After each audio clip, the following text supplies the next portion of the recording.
Hi, so my name is Alice Panikian. I run a little blog called thebrand.com, and it focuses on non-toxic beauty, non-toxic living. So just a little about my background. I was a professional model for many years and a former Miss Canada. And just through those experiences, I kind of developed a love of makeup. And I'm artistic.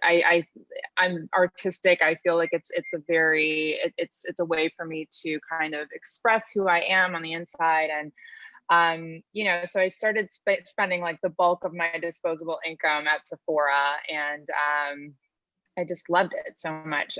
But then in 2013, I was diagnosed with endometriosis, which, for those of you who don't know, is a reproductive disease that affects approximately 1 in 10 women, and no one really knows what causes it. It's believed that estrogen plays some role in the progression of the disease. So like during my research, I was just trying to sort of figure out things I needed to avoid, lifestyle changes I need to make to just kind of keep my endometriosis in check. I read an article that mentioned parabens. So parabens are a class of preservatives that are used in a lot of makeup and personal care products.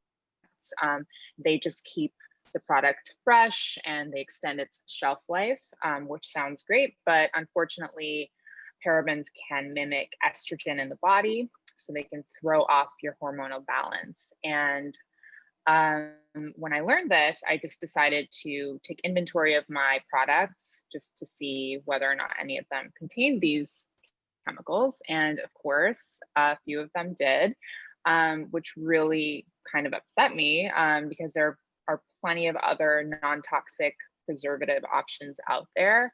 So in response to this, I kind of started reaching out to the brands themselves and kind of inquiring, like, why are you using these? You know, parabens are also linked to breast cancer. And I got a lot of very like generic responses.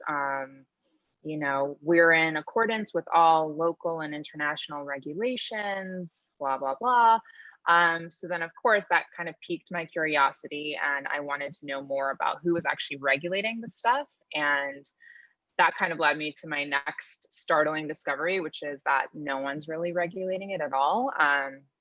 You would think, there's like an FDA or some sort of governing body that's regulating, like, what is going into these products and keeping us safe. And the unfortunate and shocking truth is that there really isn't. So there's very little oversight. There's no authority over these companies. And the EU, for example, has banned over 1,300 chemicals from being used in personal care products.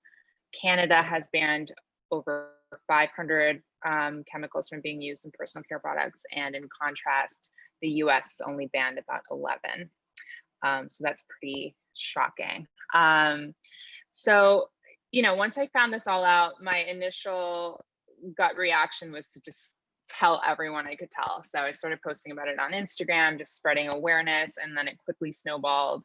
People began asking me for advice, what should I be using? And I genuinely had no idea. And so I just started doing tons and tons of research, and I started documenting my journey. I started replacing all my products, swapping them out for non-toxic ones. And, like anything, it's a lot of trial and error. So like conventional products, not all non-toxic products are effective.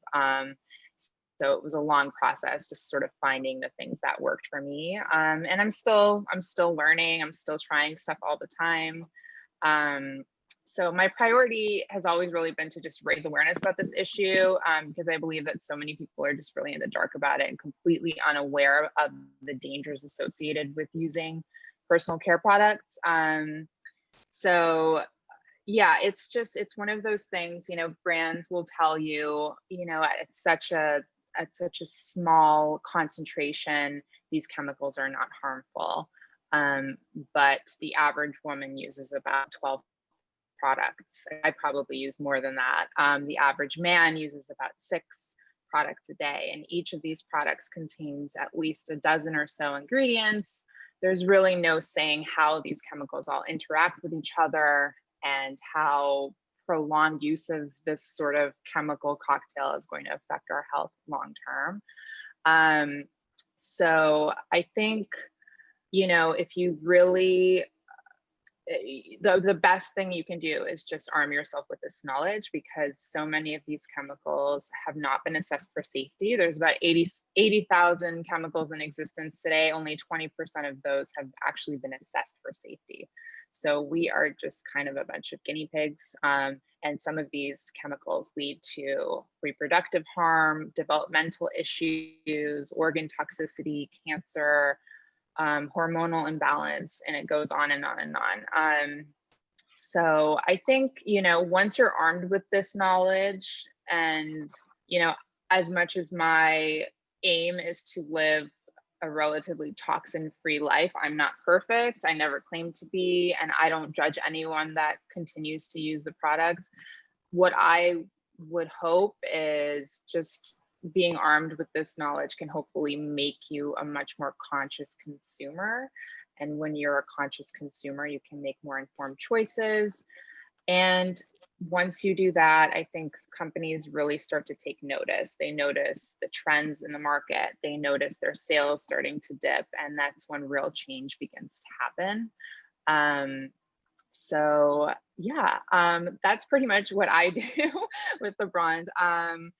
There's a few things I wanted to touch on, because there are some misconceptions. So non-toxic, for example, isn't necessarily the same thing as natural, right? So everyone hears about natural products, or using botanicals. There's all of these buzzwords. So there's very little regulation on the language that you see on labels too. So something can be labeled natural or even organic, and it doesn't necessarily even have to be true. There could be nothing natural in the product, and it's totally legal for them to market themselves that way. So that is something you definitely should be aware of when you're shopping. A lot of brands definitely market themselves to appear as though they are a healthier option. This happens with food all the time as well. But in skincare and personal care, it's called clean washing. Oh so gosh, you just, I'm gonna watch the debates anyway. I think someone needs to mute themselves. Sorry.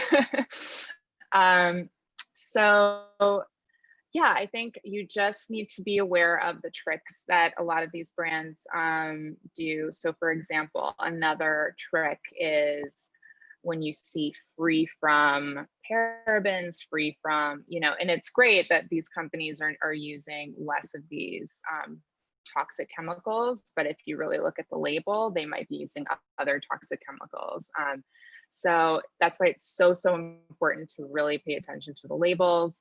One thing that I think a lot of people need to know is to avoid any products that contain fragrance. So when you look on a label, if you see the word fragrance or perfume, typically that is something that might be, it looks like just one word, it looks like one ingredient on the label, but a lot of people don't realize that that one word or one ingredient is actually comprised of dozens, if not hundreds of different ingredients.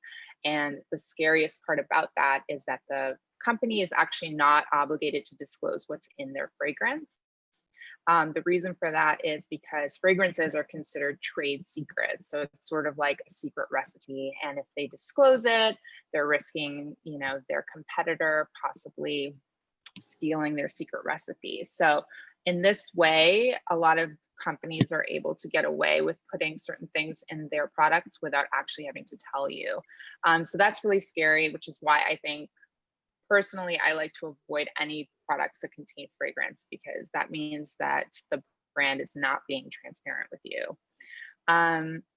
So as far as certain things that you need to avoid, parabens are one. I mentioned them before. Definitely, there's about 7 of them. If it ends in the word paraben, you should avoid it. Triclosan, you find that in toothpaste, sodium lauryl sulfate, There's so many, there's too many to list, but I will, Joni and Monica will be providing a list of resources after this. Alice, Where, can I yes, just interrupt for a second? And of for course. people who are just getting started in this and like don't even know where to begin to learn about what chemicals are bad or what ingredients are bad, where do you think that they would be best to start off?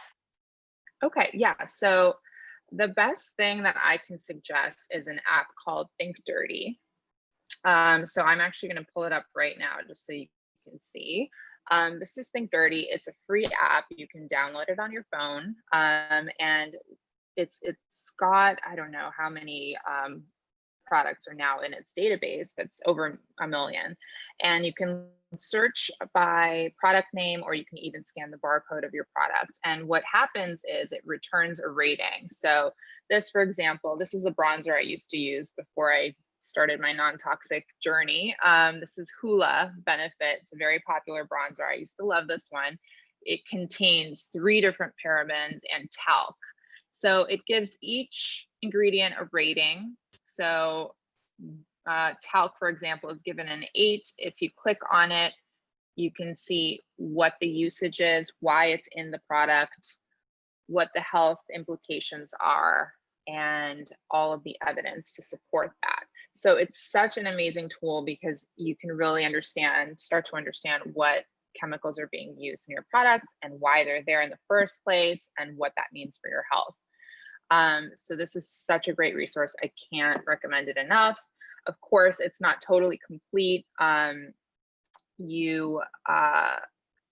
are other resources. So for example, if you look up a product on Think Dirty and it's not there, there are other ways that you can find out whether or not your product is toxic. So one thing that I like to do is I go to the EWG website. So it's environmentalworkinggroup.org, ewg.org, and they have a page called the Skin Deep page. This is going to be sent to you after this talk. And from there, you can actually just plug in ingredients and it does a similar thing. It returns a rating. It tells you whether or not that ingredient is safe or not. Obviously, this takes some time to do because you have to manually enter each ingredient, but you do learn a lot along the way and you kind of can figure out whether or not that particular product is something you want to continue using. So as Monica mentioned earlier, something being expensive does not necessarily mean that it is safe. La Mer, for example, has a very popular $300 face cream that does not have a good rating. For example, I think it comes up as like an 8 or something on Think Dirty.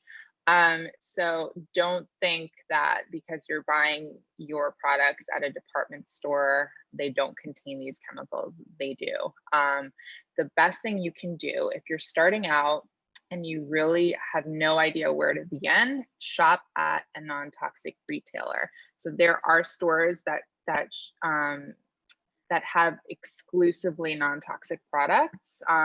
Stores like Folane Beauty, Credo Beauty, and Detox Market. These 3 retailers are a godsend, and they take all the guesswork out of it for you. They have very strict guidelines, and you can feel confident that what you're buying from them is actually non-toxic.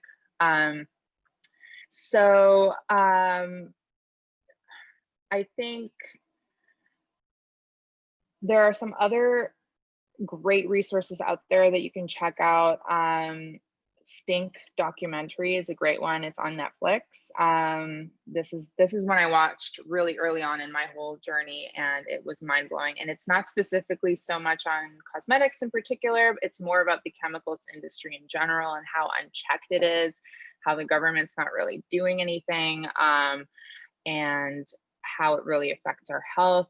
There is another great documentary called Toxic Beauty. That one really focuses on baby powder in particular. I'm sure some of you have probably heard there was a class action lawsuit against Johnson & Johnson because hundreds of women developed ovarian cancer after having used their baby powder for years and years. And if you don't know, baby powder, the main ingredient in baby powder is talc. health is sometimes contaminated with asbestos, and asbestos, as we know, is a carcinogen. So yeah, it's really scary.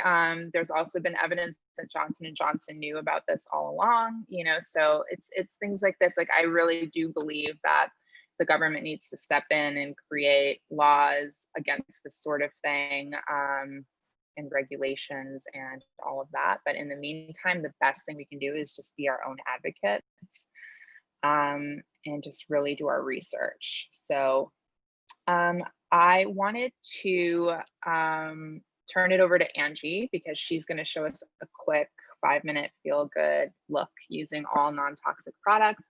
Angie is a Seattle-based professional makeup artist and a cruelty-free advocate. So Angie, if you're ready, you can take it from here.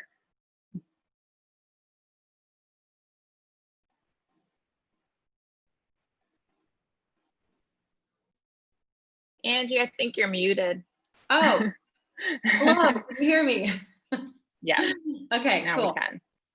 Anyway, I was just gonna say, I think this is the most personal thing to do is to put makeup on myself, not have a model or anything like that. So I'm gonna show you my 5-minute feel good makeup routine. For a lot of you, this is gonna be an amazing way to wear makeup just every day. And if you're more of someone that loves to wear a lot of makeup or do a more like glamorous look, this will be like your errand day makeup, if that makes sense. So I'll just get right into it. So one of my favorite companies is Honest Beauty. I love a lot of what they do. They started out as like a baby line and did diapers, and like she just touched on Johnson & Johnson and, you know, some of the chemicals they were putting in baby products. And she was sort of one of the first major companies on the scene to kind of handle all of that and have actual safe, you know, products on the market. So then they opened up a beauty line, which I was so excited about. So this is a toner. And just briefly, what a toner does is it balances the pH of your skin. So if you are too dry one day or too oily one day, it tries to sort of push you to the middle, which is really the optimum way to apply makeup. If you have lots of oil on your face, or again, you're too dry, the makeup will not want to melt in, or it will sort of sit on your face, which causes like cake face, which people obviously don't want. Then it makes you look worse. So this I'm just gonna mist. I also love to put this on if you live like in Arizona, for example. This is such a great thing to have in your purse and just mist throughout the day, and just keep your makeup looking really fresh. The second one, again, Honest Beauty, I'm obsessed with them. This is a hydrogel cream. So this is a water-based cream, which is going to melt into the skin much quicker than an oil. An oil-based cream is usually like if you were to dump it upside down, it doesn't want to shake out. And those are, you know, they feel really good on the face. They're really good for nighttime, so they have time to really melt into the skin. But under makeup, my favorite thing is something water-based. If you guys are super dry, you might need something more. And in that case, I would recommend this guy. I don't know if you guys can see him, but this is the Honest Beauty Organic Beauty Facial Oil. Normally, this is a little bit too much for during the day, but again, if you're dry, it's a super great option. I'm just use about that much cream and put it all over. Whatever's left, you can put on the neck or the chest. And that just creates a really nice base for your makeup. Okay, got that all blended in. Okay, so that's when you'll also see a little bit of life come back to your face, like a little bit of that redness. If you want the blood to come to the surface for your makeup to work. Some people actually use a facial massage tool to make that happen, but I find, you know, your hands are just as good. Okay, so this next product, this you could use a couple different things. If you have a tinted moisturizer that has an SPF that you really love, that works. This one I love just because the shade range really feels like it works for a lot of my clientele, which happen to be very mixed races. But there are so many on the market, and especially tinted moisturizers. And this one's got a little more coverage too. So it comes in a little creamy compact. It kind of looks like a powder. Again, I use this all the time, so it's already being used. I use this type of little kabuki brush, dip it right in. And I'll try to get close for you guys so you can see like my natural skin and then sort of how this changes. I feel very exposed right now. And I can stop right there. It's already starting to kind of blend out the redness. But if you want a little more coverage, you can also do that. And you just sort of build it up as much as you want. This was a little accident yesterday, you guys. I'm really sorry. That's not acne or anything. But speaking of acne, I did want to touch on that and why I went clean with my personal makeup. I went cruelty-free with my pro makeup kit, but with my personal kit, I went clean because I had what they want to call like adult acne, or some doctors will tell you it's hormonal acne. Not saying that that's not true, that somebody might not have that, but if you have hormonal acne or adult acne, a lot of times, yes, there's something disrupting your hormones, but what is that something? It's not enough just to say, yep, I have hormonal acne or I have adult acne and then quit at that point. There's something that was disrupting it. And for me, working at Nordstrom at the time, I was right next to the fragrance department, and I didn't realize, speaking of what Alice said, fragrance is so awful for the skin. It's like, not that you can't wear your favorite perfume every so often, but it is toxic. And you have to know that even when you put that on, it is toxins. And for me, my skin can't really handle that. And it was speaking to me and showing me that. So all along my chin line, I had tons of hormonal acne, down kind of on my neck, on this part of my chin, all of it. And it was like, trying to sell makeup and then having all this happen was really embarrassing for me. So I really tried to find the answer, and through a lot of research and trial and error, I just wiped out my entire counter. I stopped using all of my products, and I just took it down to the basics. Like if it wasn't a 1 or 2 ingredient item, I wasn't using it. And then that's what really handled my skin. And now I don't really have breakouts, maybe every so often, but certainly not hormonal acne. So that really kept me in the game. Okay, so that's my base. I like to still see some of my skin come through, but this product you really can build even more if you want. And a lot of this look is, we want it to feel really good on the skin, but we also want you to look really fresh. So I think blush is a really good way to do that. You don't have to go crazy with it, but this is one of my favorite ones, Honest Beauty. Again, I promise I have other products in here at some point, but these are all Honest Beauty. This one is sort of a coral tone, which I love, but there's also, I have 2 other items here just so you guys know, like my favorites. This one's from Glossier. It's a similar tone. Obviously, I really like the coral tones, but this comes out in a little squeeze tube, so it's very sanitary as well. Milk Makeup also has one that comes in a stick form. So you can actually just roll this guy up and put it straight on your cheek. It also comes with a little bit of sheen to it, so that's really fun too. In fact, maybe I'll use this one. So with this, I like to put it here so you can see the color. And then I just use my same brush and I pat it in. You can also use your fingers. I think everyone is different when it comes to makeup. I have a lot of clients that never really get the hang of a brush, and that's totally fine. As long as your hands are clean, it's totally fine. I might skip a little bit on this part since I have that injury on my cheek. Good timing on my part. And that just adds like a little bit of freshness, I think. Oh, one thing I did want to mention too is if you are on the drier side and the oils are not enough or you want even more, these primers, there's a bunch, and I can, you can always message me after this and I can share some of my favorites with you, but they'll add a little bit more of a glow too. So there's always a way to bump up the base to make it more hydrated if that's what you need. But that is that. I personally cannot live without concealer. I have to have concealer even in this 5-minute look. If you don't have dark circling and you don't have to use it, you can absolutely skip this step, but this has to happen for me. So I find that I get a little bit of circling right there. So if I was doing a full glam look, I'd really kind of do the full under eye, but for this one, I think it looks a little bit odd if we put too much concealer when everything else is so natural. And again, you can use your finger if that's better for you. For me, I find using a brush works better. And it just sort of bounces the light off of that section, so it's not wanting to create that shadow. Just pat it on in. And this particular concealer is from Cover FX. It's called Power Play. This is an incredible line. I believe they have 55 shades, which is pretty incredible for a foundation line. A lot of foundations will come out with 10 shades, which obviously is not enough. So if you are, you know, really, really deep skin tone or super, super fair Irish skin tone, if you're mixed right in the middle, if you have a really unique undertone for your shade, it has everything. So if you've ever had trouble trying to find your match in foundation, Cover FX is definitely your answer. Okay, so this is another optional step, but not for me. I always have to curl my lashes. They're not super straight, but they are, you look much more awake, I think, when you have a little bit of a lift to your lash. I already did this off video, so I'm not gonna do it again, but you basically just wanna stick your eyelashes in there, press it down about 10 times, 10 little pulses, and then you go to the other eye and do the same thing. But it takes, you know, 30 seconds, and it really does make a really big difference. Okay, so now I'm gonna do mascara. This one is from Tarte, and Tarte is one of my favorite brands. They're very fresh, hydrated.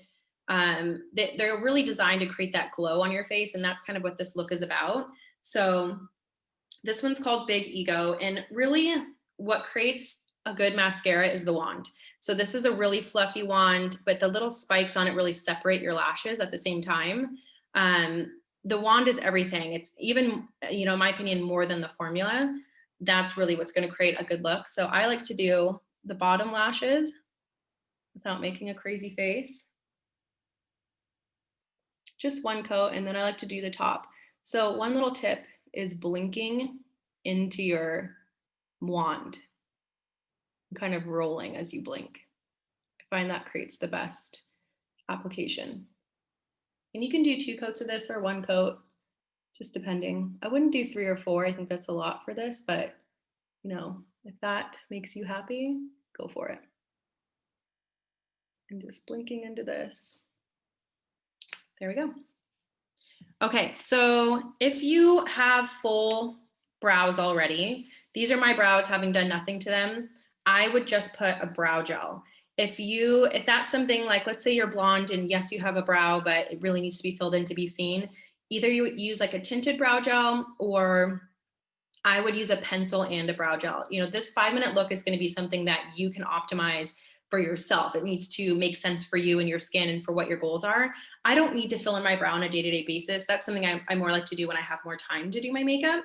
But I do like to use a brow gel and have my brow hairs kind of stand straight up, just so it's a bit more lifted. Otherwise, they tend to like want to fall down like that, and it just sort of brings the whole eye area down. I know it's probably hard to see over Zoom, but I promise you, this will give you a youthful vibe. Okay, we're getting there. Okay, so the last, but certainly not least, I have a little bit of pink to my lip. I don't like to go too bold with color when I'm doing this look, so I love this Hourglass Lip Gloss. It's just a clear, I forget, this one's called Halo. It's their Unreal Lip Gloss. But if you are someone who either doesn't have a lot of color on their lip naturally, or maybe used to and it's faded a little bit, these Honest Beauty, they're actually like a chapstick, you know, mixed with a lipstick. So they have a little bit of tint to them. This one's got like a little bit of like a cherry tone to it.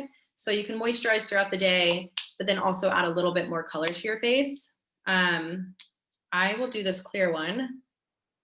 And this will just keep my lips very moisturized all day. And adds a little bit of shine too.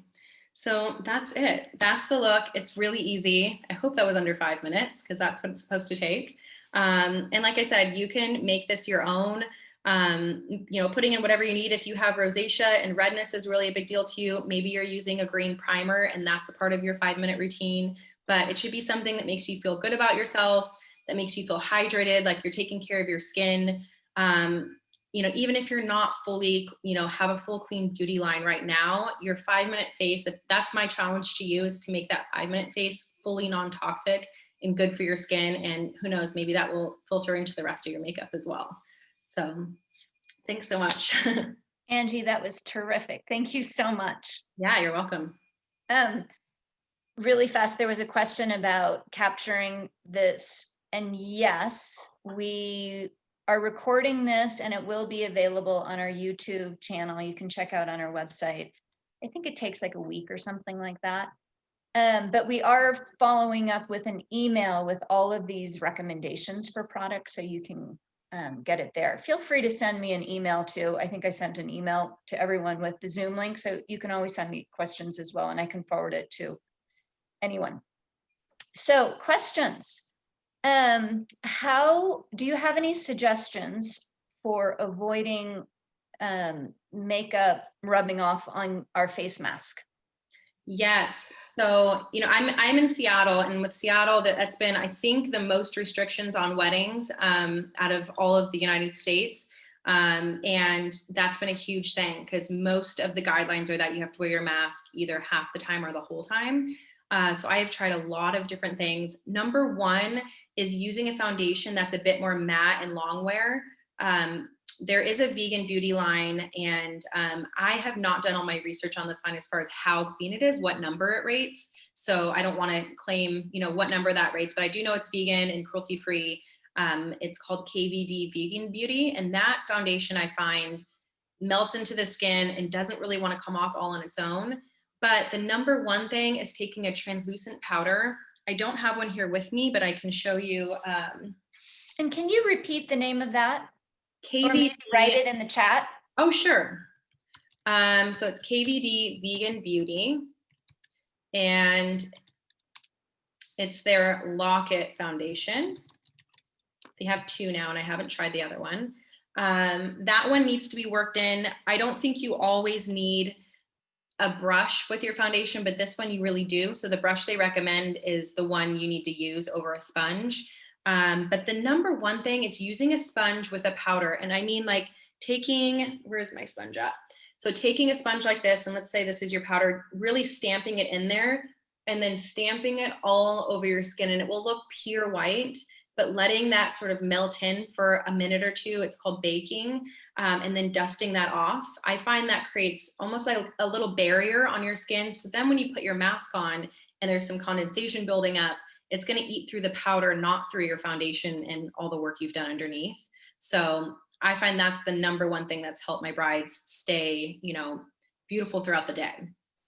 Angie, it's just amazing how much you're glowing right now. Like just that small amount of effort is just, you have a dewy presence or something like that. It's just gorgeous. I have to ask you if you already have eyeshadow on. No, so that's the thing.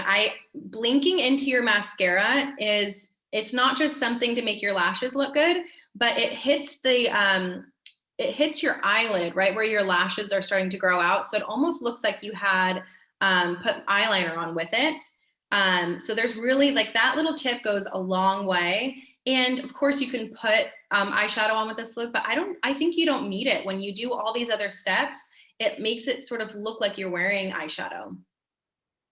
Do you ever curl your eyelashes after you have mascara on? No, and that's a really good question. And I will tell you a little story. It's 1 minute long, don't worry. But my sister did that one time, and she has very straight eyelashes, and I get it. She was like, didn't go anywhere without her eyelash curler. She'd walk around the house with it pinched down, but you want to pulse it, right, on naked eyelashes. If the mascara, two reasons. If the mascara is not fully dry and you're curling your eyelashes, sometimes it will curl to the wand, which is what happened to her. She pulled it off, and you guessed it, the lashes came off with it. That was her introduction to wearing eyelash extensions forever now. But she learned her lesson with that. And I remember telling her, don't do it. It'll, that's what will happen. But, you want your eyelashes curled. So the other thing is, if they are already dry, let's say you've been wearing mascara for an hour and then you curl them, some mascaras can make your lashes so brittle that it will actually just like crunch them off, if that makes sense. Like it's almost like a scissor instead of just pressing them together.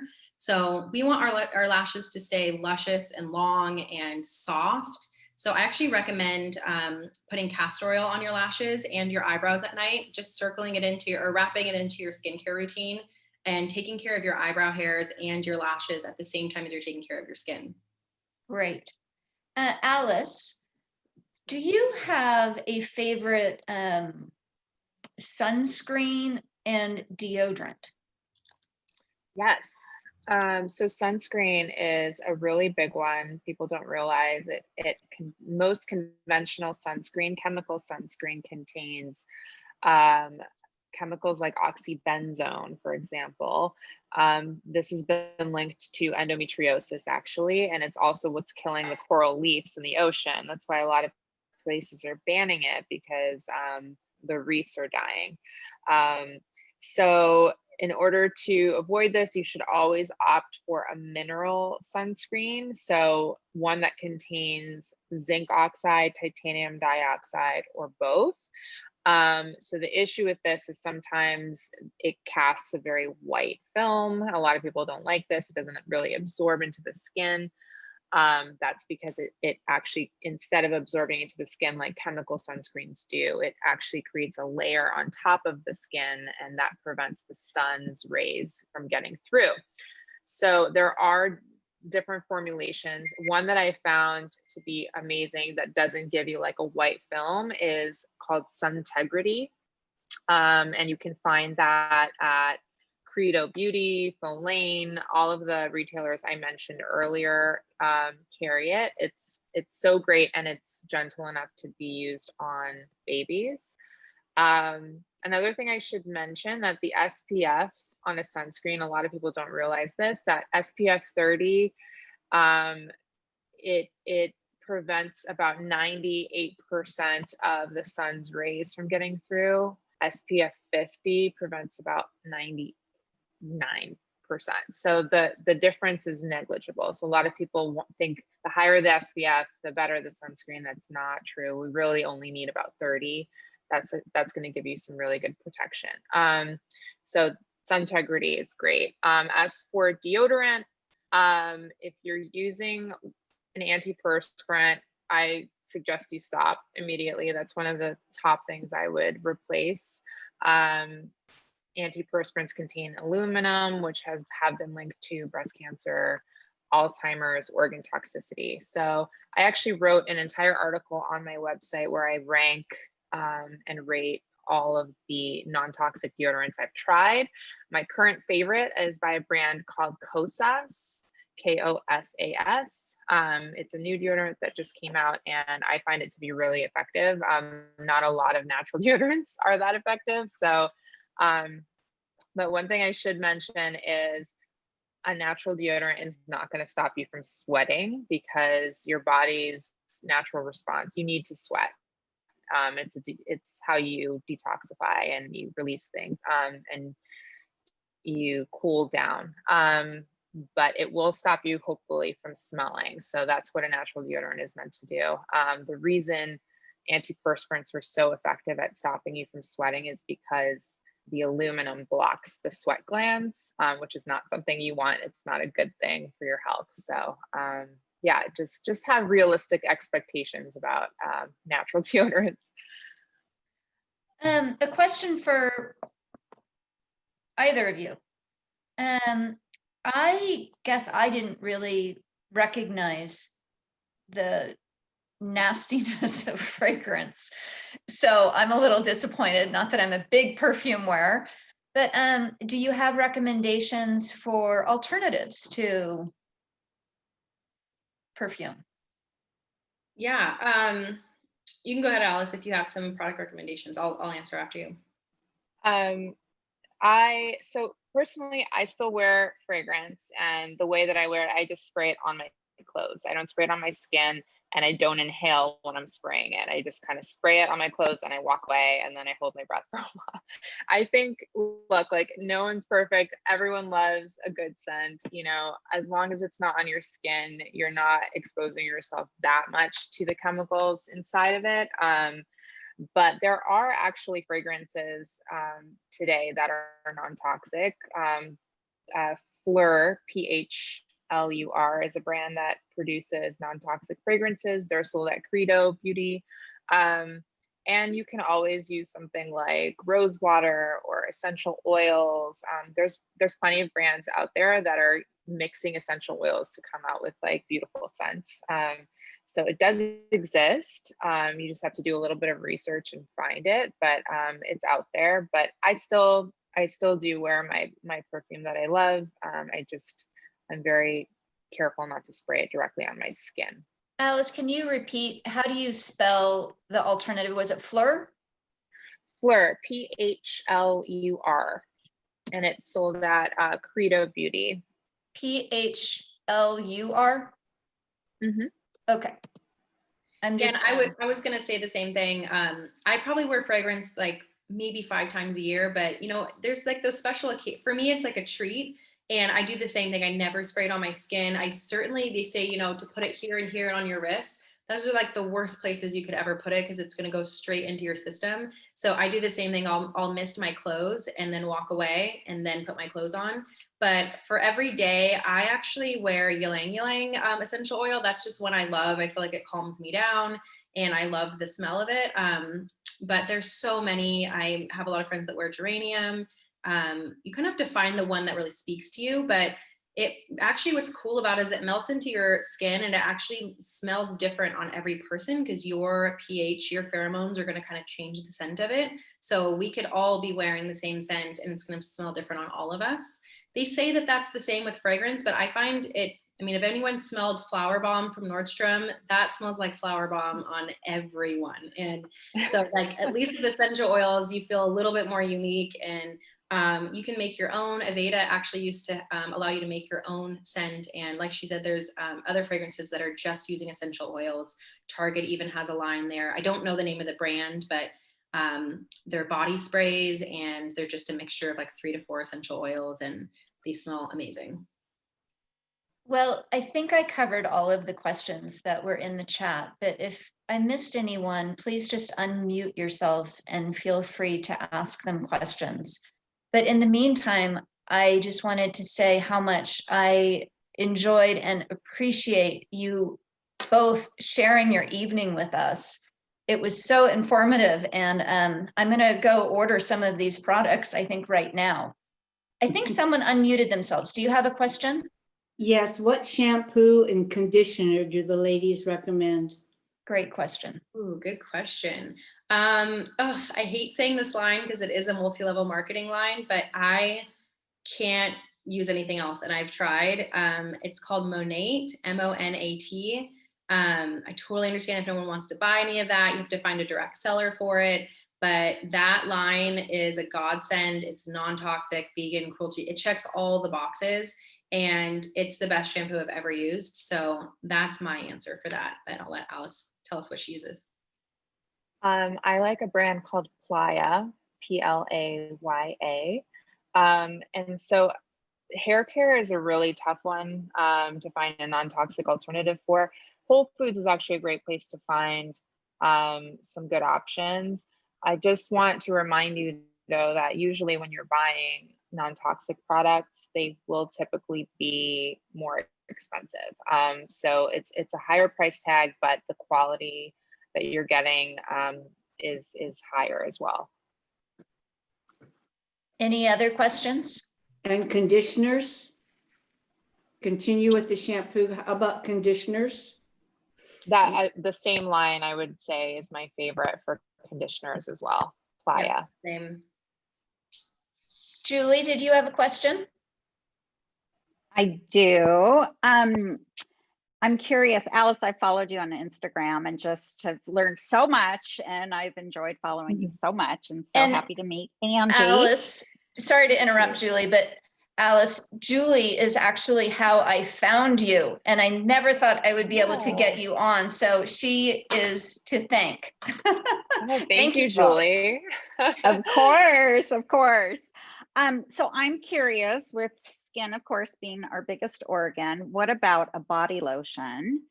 And some of my favorite lines are Juice Beauty or Herbivore. Are there any of those that happen to be great, or what are your favorites? Yes. Yeah, those are all great. Juice Beauty is a great one. So for makeup, I would have to say my favorite, absolute favorite is Ilia. I have almost the entire line. It's non-toxic, and if you're just confused and you don't know where to start, this is a really good place. You can pretty much get everything from Ilia, and it's all really great stuff. So for body lotion, I really love Weleda Skin Food Body Butter. So This is Welita's Skin Food. This is the original like cult product. If you guys don't know about this, you need to get it. It's incredible. It's multi-use. Like I use it as a hand cream, a nail conditioner, a lip conditioner. Sometimes I use it as an eye cream. It gives you a really nice sheen if you just want to like highlight your collarbones or your cheekbones. It's beautiful, but they have actually, due to the popularity of this product, they have come out with an entire line of skin food products. And one of them is a body butter. You can get it at Whole Foods. It's incredible. And it's, yeah, I can't rave about it enough. Thank you. Thank you. Okay, Joni, do you want to do, okay, gals, so thank you so much. I really enjoyed that. I think we probably all really enjoyed that and learned a tremendous amount. So Alice and Angie, thank you. Thank you for Thank having you. us.